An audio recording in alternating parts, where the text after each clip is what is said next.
ഇപ്പോഴും ഞാൻ നോർമലാ. പിന്നെ അബ്നോർമലായി നടക്കുന്ന ചില ആളുകൾക്കൊപ്പം കൂട്ടുകൂടിയ ശേഷം എനിക്കെന്തെങ്കിലും മാറ്റമുണ്ടോ എന്നൊരു സംശയം. അല്ല, ലഹരി ഉള്ളിൽ ചെന്ന് കഴിയുമ്പോ ചില സത്യങ്ങളൊക്കെ വിളിച്ചു പറയുന്നുണ്ട്. അതാ വിളിച്ചത്. അങ്ങനെ മദ്യം കഴിച്ചെന്ന് കരുതി എന്റെ സംസാരമൊന്നും പിഴക്കില്ല. ഞാൻ അങ്ങനെ ഒരു മദ്യപാനിയല്ല. എത്ര മണിക്കാണ് ഉറക്കം? ഉറങ്ങുന്ന സമയോ എന്റെ സമയം. അല്ല, രാത്രിയിൽ എങ്ങോട്ടെങ്കിലും പോകുന്നുണ്ടോ? ആ, പോകണമെന്നുണ്ട്. പക്ഷേ അത് മണത്തറിഞ്ഞിട്ട് ഒരാള് പിന്നാലെ വരും. എന്റെ സഞ്ചാരപാതയൊക്കെ അമ്പാടിയുടെ കമ്പ്യൂട്ടറിൽ ഫീഡ് ചെയ്ത് വെച്ചിരിക്കുകയാണോ? ആണെന്ന് കൂട്ടിക്കോ. അതുകൊണ്ടാ ആയുസോടെ ഇപ്പോഴും ജീവിക്കുന്നത്. എന്നെ രക്ഷിച്ചിട്ടുണ്ട് പലപ്പോഴും എന്ന് കരുതി ഇടയ്ക്കിടയ്ക്ക് അതിങ്ങനെ പറയുന്നത് എനിക്കിഷ്ടമല്ല കേട്ടോ. ഞാൻ പറയുന്നല്ലോ, എന്നെ കൊണ്ട് പറയിപ്പിക്കുന്നല്ലേ. ടീച്ചർക്ക് ഉറക്കം കുറവാണല്ലേ? ആ, അതെ. ഇപ്പൊ എന്റെ ഉറക്കം കെടുത്തുന്ന ചിലരുണ്ട്. അവരൊക്കെ കരയുന്നത് കണ്ടു കഴിഞ്ഞാലേ എനിക്ക് ശാന്തമായി ഉറങ്ങാൻ കഴിയൂ. എന്നുവെച്ചാൽ അവർക്കൊക്കെ ഉറക്കം നഷ്ടപ്പെടുമ്പോ ഞാൻ ഉറങ്ങും എന്നർത്ഥം. ഇതുവരെ ടീച്ചറിന്റെ കഴിഞ്ഞ കാലത്തെ പറ്റി ഒന്നും പറഞ്ഞിട്ടില്ല. അതിനുള്ള സമയമായിട്ടില്ല. ആവുമ്പോ പറയാം. നാളെ രാവിലെയും പിന്നാലെ ഉണ്ടാവുമോ? പറച്ചിൽ കേട്ടാ തോന്നുമല്ലോ ടീച്ചറിന്റെ സൗന്ദര്യം കണ്ടിട്ട് ഞാൻ ടീച്ചറിനെ ഫോളോ ചെയ്യാണെന്ന്. അതല്ലേ സത്യം. സത്യം എന്താണെന്ന് ചിലർക്കൊക്കെ അറിയാം. ഞാൻ അതേപറ്റി കൂടുതലൊന്നും പറയുന്നില്ല. Good night. അയ്യോ, ഉടക്കിയിട്ട് വെക്കുവാണോ? എനിക്ക് ഉടക്കൊന്നുമില്ല. ഈ രാത്രിയില് അടങ്ങി ഒതുങ്ങി കിടക്കാൻ നോക്ക്. ടീച്ചർ പുറത്തേക്ക് ഇറങ്ങിയ എനിക്ക് പിന്നാലെ വരാൻ പറ്റില്ല. മദ്യപിച്ചുകൊണ്ട് വാഹനം ഓടിക്കുന്നത് കുറ്റകരമാ.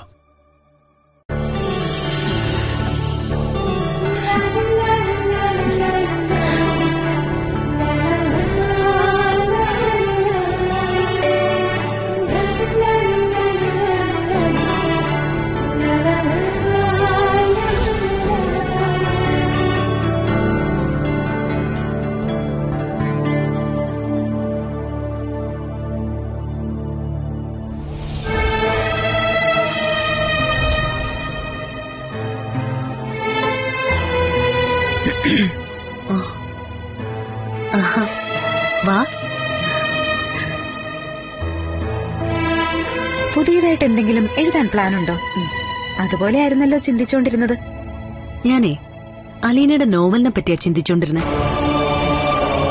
നടന്ന സംഭവങ്ങളാണെന്ന് പറഞ്ഞതുകൊണ്ട് അടുത്തതായി എന്താ സംഭവിക്കാൻ പോകുന്നതെന്ന് ഒരാകാംക്ഷ. അമ്മയുടെ മനസ്സിൽ തോന്നിയ കാര്യങ്ങള് പറയണ്ട. നാളെ എന്തെഴുതണോന്ന് എനിക്ക് വ്യക്തമായ ധാരണയുണ്ട്. ചോദിക്കാൻ പാടില്ലാത്തതാണ്, പ്രത്യേകിച്ച് എന്നെ പോലൊരാള്. എങ്കിലും ആ അമ്മ ഇപ്പൊ വയറ്റിലുള്ള കുഞ്ഞിനെ പ്രസവിക്കോ? അങ്ങനെയെങ്കിൽ ആ സമയത്ത് അവർക്ക് ബോധം തിരിച്ചു കിട്ടുമോ? എന്തായിരിക്കും നല്ലത്? അങ്ങനെയൊരു സാഹചര്യത്തിൽ പ്രസവിക്കേണ്ടി വരികയാണെങ്കിൽ ബോധമില്ലാത്ത സമയത്ത് ആ ജനനം നടക്കുന്നതാ നല്ലത്. അലീനയുടെ നോവല് 100% വിജയിച്ചു കഴിഞ്ഞു.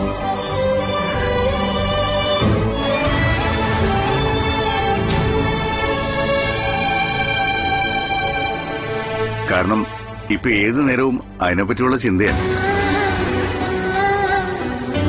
നോവലിൽ പറഞ്ഞിരിക്കുന്ന പല്ലവി എന്ന അമ്മ അത്രത്തോളം ഇയാളിൽ സ്വാധീനം ചെലുത്തി കഴിഞ്ഞു. അതേപ്പറ്റിയൊന്നും കൂടുതൽ ചിന്തിക്കണ്ട.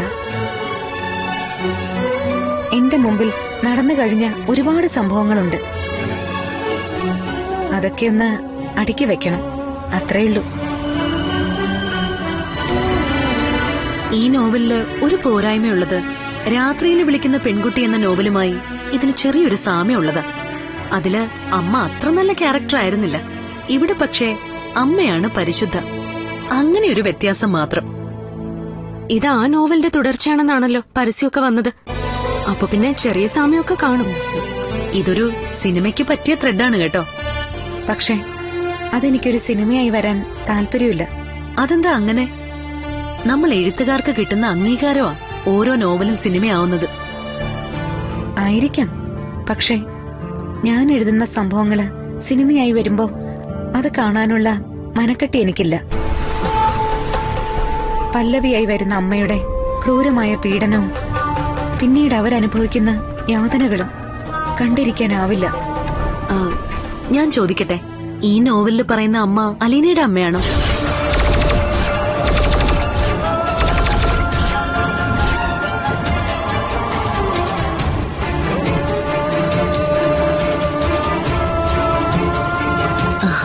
വേറൊന്നും കൊണ്ടല്ല.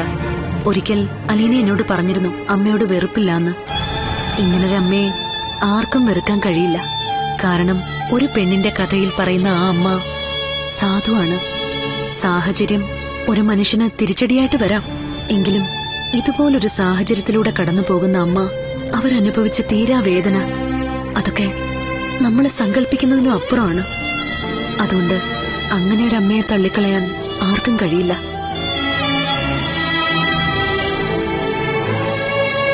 നിങ്ങൾ സംസാരിച്ചിരിക്കെ ഞാൻ അപ്പോഴേക്കും എന്തെങ്കിലും കഴിക്കാനെടുക്കാം.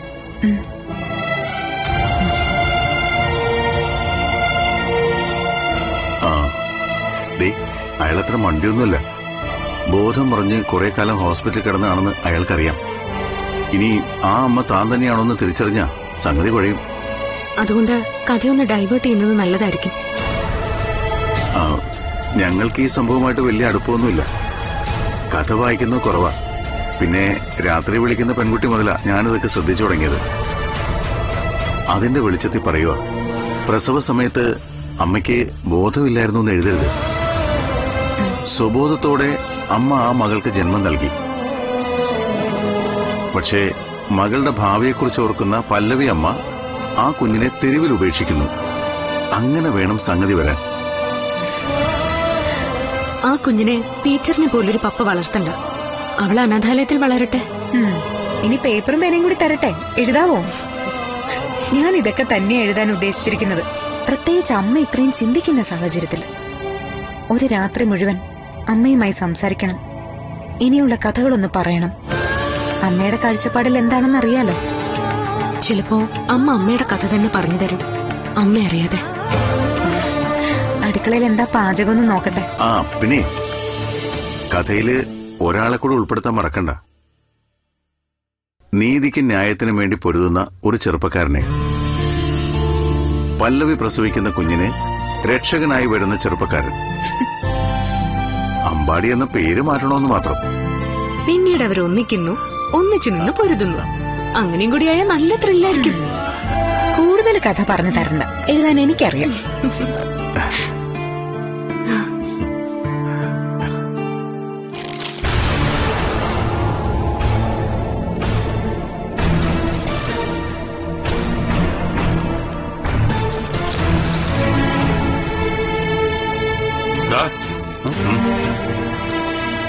നിനക്ക് ആ അലീന ടീച്ചറെ എത്ര നാളായിട്ട് പരിചയമുണ്ടെന്നാ പറഞ്ഞേ? വളരെ കുറച്ചു നാളെ ആയിട്ടുള്ളൂ. ഞാൻ പറഞ്ഞല്ലോ, ഒരു അപകടത്തിൽപ്പെട്ട ടീച്ചറെ രക്ഷപ്പെടുത്തിയ അന്ന് മുതല് ഞങ്ങൾ തമ്മിലുള്ള പരിചയം. പിന്നീട് പലപ്പോഴും അതുപോലെയുള്ള സാഹചര്യങ്ങളുണ്ടായി. അവിടെയൊക്കെ രക്ഷകനായതും ഞാനാ. അവളെ രക്ഷിക്കാൻ നീ അവളുടെ ആരാ എന്ന് ചോദിച്ചാ, അപകടത്തിൽപ്പെടേണ്ട ഒരു പെൺകുട്ടിയല്ല അലീന ടീച്ചർ. അമ്മാവനെ പോലെ, വനിതാ സെൽ ചെയർപേഴ്സൺ രജനി മൂർത്തിയെ പോലെ നല്ല വ്യക്തിത്വമുള്ള ക്യാരക്ടറാ ടീച്ചറിന്റേത്. നന്മയുടെ ഭാഗത്ത് നിൽക്കുന്നവർ, കള്ളത്തരം ഇല്ലാത്തവർ എന്നൊക്കെ വേണമെങ്കിൽ പറയാം. ചുരുങ്ങിയ ദിവസങ്ങൾ കൊണ്ട് നീ അവളെ അളന്നു കഴിഞ്ഞോ? എന്റെ ഏറ്റവും അടുത്ത സുഹൃത്തുക്കളാ സൂപ്പർ സ്റ്റാർ വിനയനും പിന്നെ ഒരു മൂർത്തിയും. വിനയനുമായിട്ട് അങ്ങനെ അടുപ്പമുണ്ടോ? ഒരു കാലത്ത് എന്റെ അടുത്ത സുഹൃത്തുക്കളായിരുന്നു അവർ രണ്ടുപേരും. ഞാൻ കരുതിയത് രാഷ്ട്രീയക്കാർക്കൊക്കെ സിനിമാക്കാരുമായിട്ടൊരു ബന്ധം ഉണ്ടാവുമല്ലോ, അങ്ങനൊരു ബന്ധം മാത്രമായിരിക്കും അമ്മാവനും അയാളും തമ്മിലെന്ന. എന്തായാലും അയാൾ ആളത്ര ശരിയല്ല. ഈ പറയുന്ന വിനയൻ ടീച്ചറിന് നേരെ ഒരു ദിവസം തോക്ക് ചൂണ്ടിയതാ. ഞാനാ അതിന്ന് രക്ഷിച്ചത്. എടാ, വിനയൻ ഒരു സിനിമാക്കാരനാണെങ്കിലും ഒരു നല്ല ക്യാരക്ടറാണ്. അയാൾ ആ രീതിയിൽ അലീന എന്ന പെൺകുട്ടിയെ കൊല്ലാൻ ശ്രമിച്ചിട്ടുണ്ടെങ്കിൽ അവൾക്ക് അതുപോലെ എന്തെങ്കിലും ഒരു ഫ്ലാഷ് ബാക്ക് ഉണ്ടാവും. അതെന്താണെന്ന് നീ ചോദിച്ചിട്ടുണ്ടോ? എടാ, ഒരാളെ സഹായിക്കാൻ ഇറങ്ങുമ്പോ അയാളുടെ പിന്നാലെ പോകുമ്പോ അയാളെക്കുറിച്ച് കൃത്യമായിട്ട് അറിഞ്ഞിരിക്കണം. അയാൾ ആരാണെന്നും എന്താണെന്നും മനസ്സിലാക്കിയിരിക്കണം. അവളെക്കുറിച്ച് അവൾ നിന്നോട് പറയാത്തിടത്തോളം കാലം അവളുടെ ശത്രുക്കളെ നീ തേടി പോകേണ്ട കാര്യം എന്താ? അവർക്ക് നീ എതിരാളിയാവേണ്ട കാര്യം എന്താ?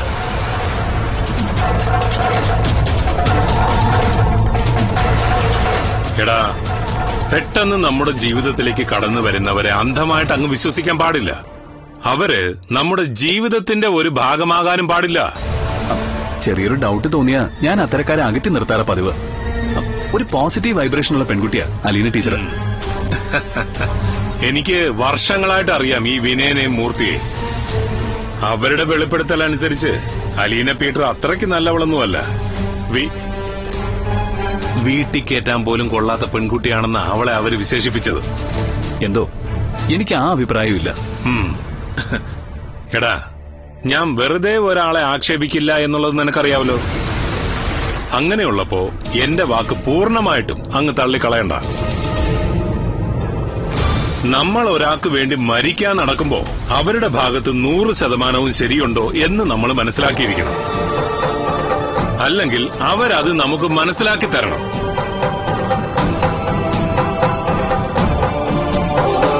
വേണ്ടേ, എന്തെങ്കിലും അബദ്ധം പറ്റിയിട്ട് പിന്നെ മാറി നിന്ന് കരയുന്നതിൽ ഒരർത്ഥവുമില്ല. എടാ, അലീന ആരാണ് എന്നുള്ളത് നീ ആദ്യം അറിയണം. അവൾ എന്തിനു വേണ്ടിയിട്ടാണ് ഈ നാട്ടിലേക്ക് വന്നത്? അവളെ ടാർഗറ്റ് ചെയ്യുന്നത് ആരൊക്കെയാണ്? എല്ലാം നിന്നോട് പറയാനുള്ള ബാധ്യത അവൾക്കുണ്ട്. ശരി, ചോദിക്കാം. ഇനി എല്ലാം കേട്ട ശേഷമേ ബന്ധം മുന്നോട്ട് കൊണ്ടുവന്നുള്ളൂ. അതാണ്.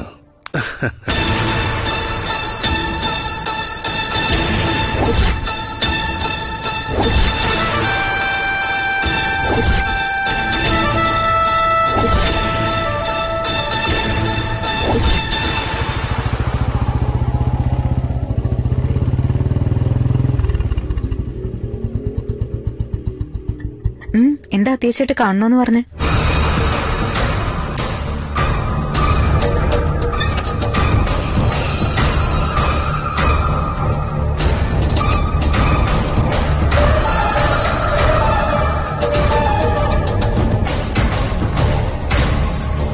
കഴിഞ്ഞൊരു ദിവസം നമ്മൾ കണ്ടപ്പോ സംസാരിച്ചിരുന്നു.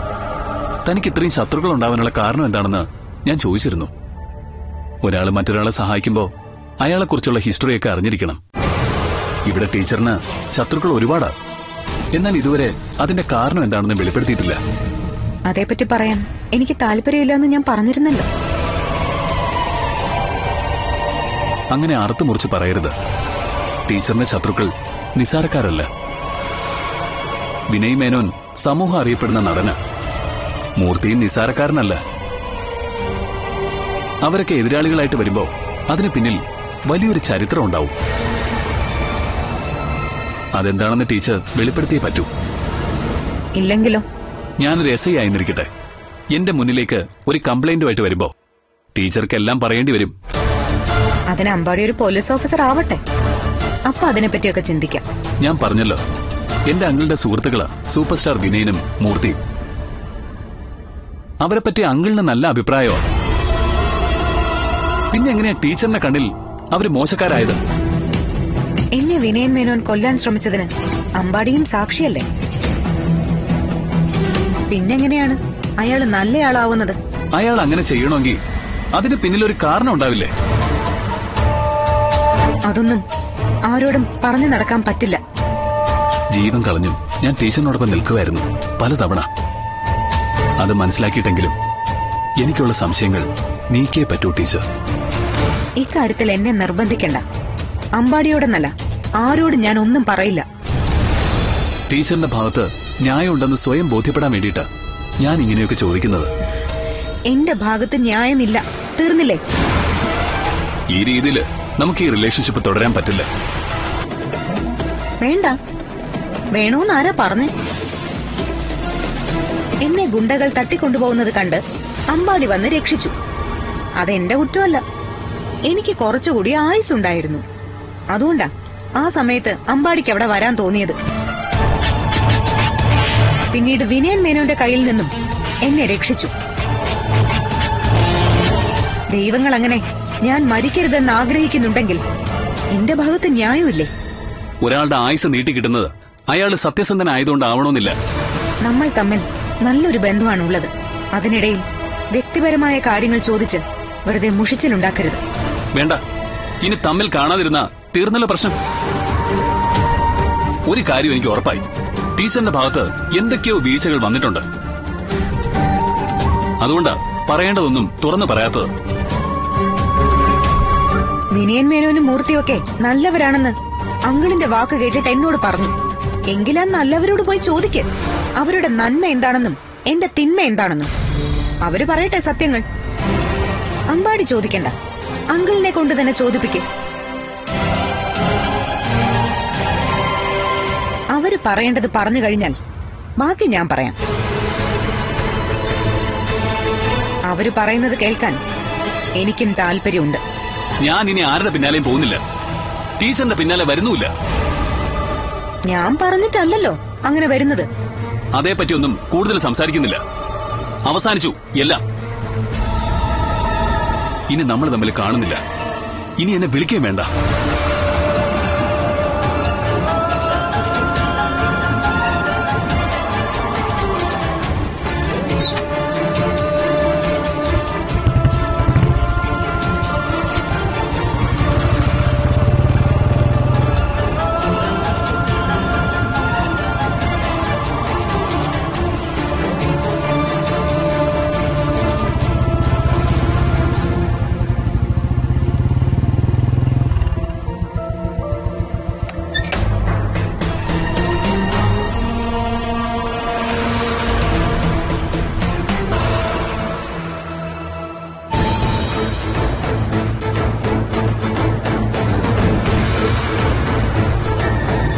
നീ അവളെ കണ്ടോ അലീനെ?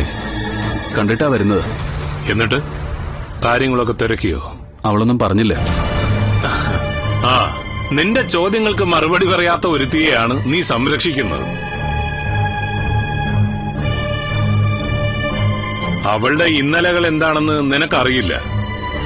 നീ അവളെ പ്രൊട്ടക്ട് ചെയ്യുന്നുണ്ടെങ്കിൽ അത് അറിഞ്ഞേ പറ്റൂ. നമ്മളെ ആരും യൂട്ടിലൈസ് ചെയ്യാൻ പാടില്ല മോനെ.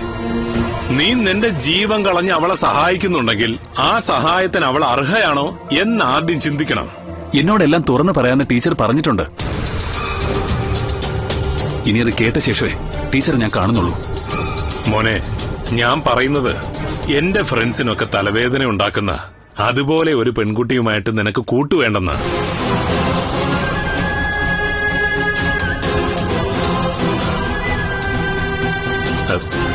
ഞാൻ പറഞ്ഞല്ലോ, ആ വിനയനും മൂർത്തിയൊക്കെ സ്വഭാവ ദൂഷ്യമുള്ളവരൊന്നുമല്ല. വിനയന് ഒരു സിനിമാക്കാരനായിട്ട് കൂടി മാന്യത പുലർത്തുന്നവനാ. പിന്നെ മൂർത്തിയുടെ മകൻ, അവൻ കുറച്ച് കുഴപ്പക്കാരനായിരിക്കും എന്ന് കരുതി മൂർത്തി അങ്ങനെയല്ല. അവരെയൊക്കെ വെല്ലുവിളിക്കുന്ന ഒരുവളെ എന്റെ അനന്തരവൻ സംരക്ഷിക്കുന്നത് എന്തോ എനിക്കത്ര ദഹിക്കുന്നില്ല. ടീച്ചർ കഥകൾ പറയുകയാണെങ്കിൽ കേൾക്കുന്ന കഥയിൽ കഴമ്പുണ്ടെങ്കിൽ മാത്രമേ ഞാൻ ഇനി അവർക്കൊപ്പം നിൽക്കൂ. അല്ലെങ്കിൽ വിട്ടുകളയും. ബേസിക്കലി ഈ അലീന ആരാണ്? അവളൊരു കോളേജ് ലെക്ചർ മാത്രമല്ല, നല്ലൊരു എഴുത്തുകാരിയാണ്, നല്ലൊരു വക്കീലാണ്. ആ മേഖലയിൽ പ്രവർത്തിക്കുന്നവർക്ക് കഥകൾ ഉണ്ടാക്കാൻ നല്ല കഴിവായിരിക്കും. അതുകൊണ്ട് നീ അവള് പറയുന്നതൊന്നും പൂർണ്ണമായിട്ടും അങ്ങ് വിശ്വസിക്കണ്ട.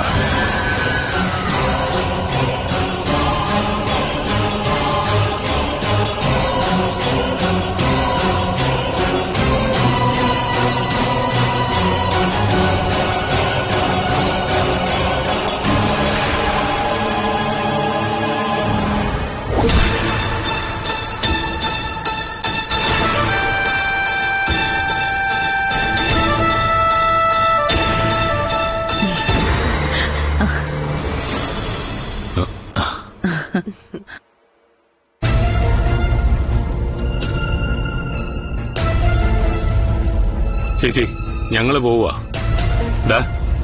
ഇവിടം വരെ വന്നിട്ട് ഇവൾക്കരികിലൊന്ന് ഇരിക്കാൻ പോലും നിനക്ക് സമയമില്ലായിരുന്നു. ആ പരാതിയുമായിട്ടാ മോളെ കൊണ്ട് ഞാൻ പോകുന്നത്. ഞാൻ ഇവിടെ വന്നതുകൊണ്ടായിരിക്കും ഏതു നേരവും വീട്ടിൽ നിന്ന് മാറി നിന്നത്. അയ്യോ, അങ്ങനെ കരുതണ്ട മോളെ. ഞാൻ പറഞ്ഞല്ലോ, ഭക്ഷണം ഉണ്ടാക്കി വെച്ചിട്ട് കാത്തിരിപ്പാ എന്റെ ജോലി. പുറത്ത് ചുറ്റുന്നത് കൊണ്ട് കുഴപ്പമൊന്നുമില്ല ചേച്ചി. പക്ഷേ പരിചയപ്പെടുന്നതും കാണുന്നതും സേവനം ചെയ്യുന്നതും നല്ല ആൾക്കാർക്ക് വേണ്ടിയിട്ടാവണമെന്ന് മാത്രം. ഇവൻ കണ്ണി കണ്ടവർക്ക് മുഴുവൻ സേവനം ചെയ്തോണ്ട് നടക്കുക. ഒരുപാട് നാള് കൂടിയ കുറച്ചു ദിവസം മുന്നേ എന്റെ വീട്ടിലേക്ക് വന്നത്. അത് ഒരു പെൺകുട്ടിയെ കൊണ്ട് അച്ഛനെ ഇന്റർവ്യൂ ചെയ്യാൻ. അല്ലാതെ ഞങ്ങളെ ആരും കാണാനൊന്നും അല്ല. ഇവിടെ നീ വിവാഹം കഴിക്കണമെന്ന് എനിക്കുണ്ട്. ഇനിയിപ്പോ അതിന് സമ്മതമല്ലെങ്കിലും പരാതിയൊന്നുമില്ല. എന്റെ ചേച്ചിയുടെ സങ്കടം എത്രയും പെട്ടെന്ന് തീർത്തു കൊടുക്കണമെന്ന് ഒരാഗ്രഹമുണ്ട്. ഈ വീടിനകത്ത് ഇപ്പൊ ഒരു പെൺകുട്ടിയുടെ കുറവുണ്ട്. അത് കണ്ടറിഞ്ഞ് നീ പെരുമാറണം. എന്നാ ഞങ്ങള് പോയിട്ട് വരാം ചേച്ചി. എന്റെ മോളിനി എപ്പോഴാ വരുന്നേ? ഓ, ഞാൻ വരുന്നതില് ഇവിടെ ചിലർക്ക് താല്പര്യമൊന്നും ഇല്ലല്ലോ. എന്നാ എനിക്ക് മോൾ ഇവിടെ വരുന്നതാ താല്പര്യം. 2 ദിവസം നിൽക്കാനല്ല, സ്ഥിരമായിട്ട് നിൽക്കാൻ. അങ്ങനെ സ്ഥിരമായിട്ട് നിർത്തണമെന്ന് അപ്പച്ചിയുടെ മോനും തോന്നണം.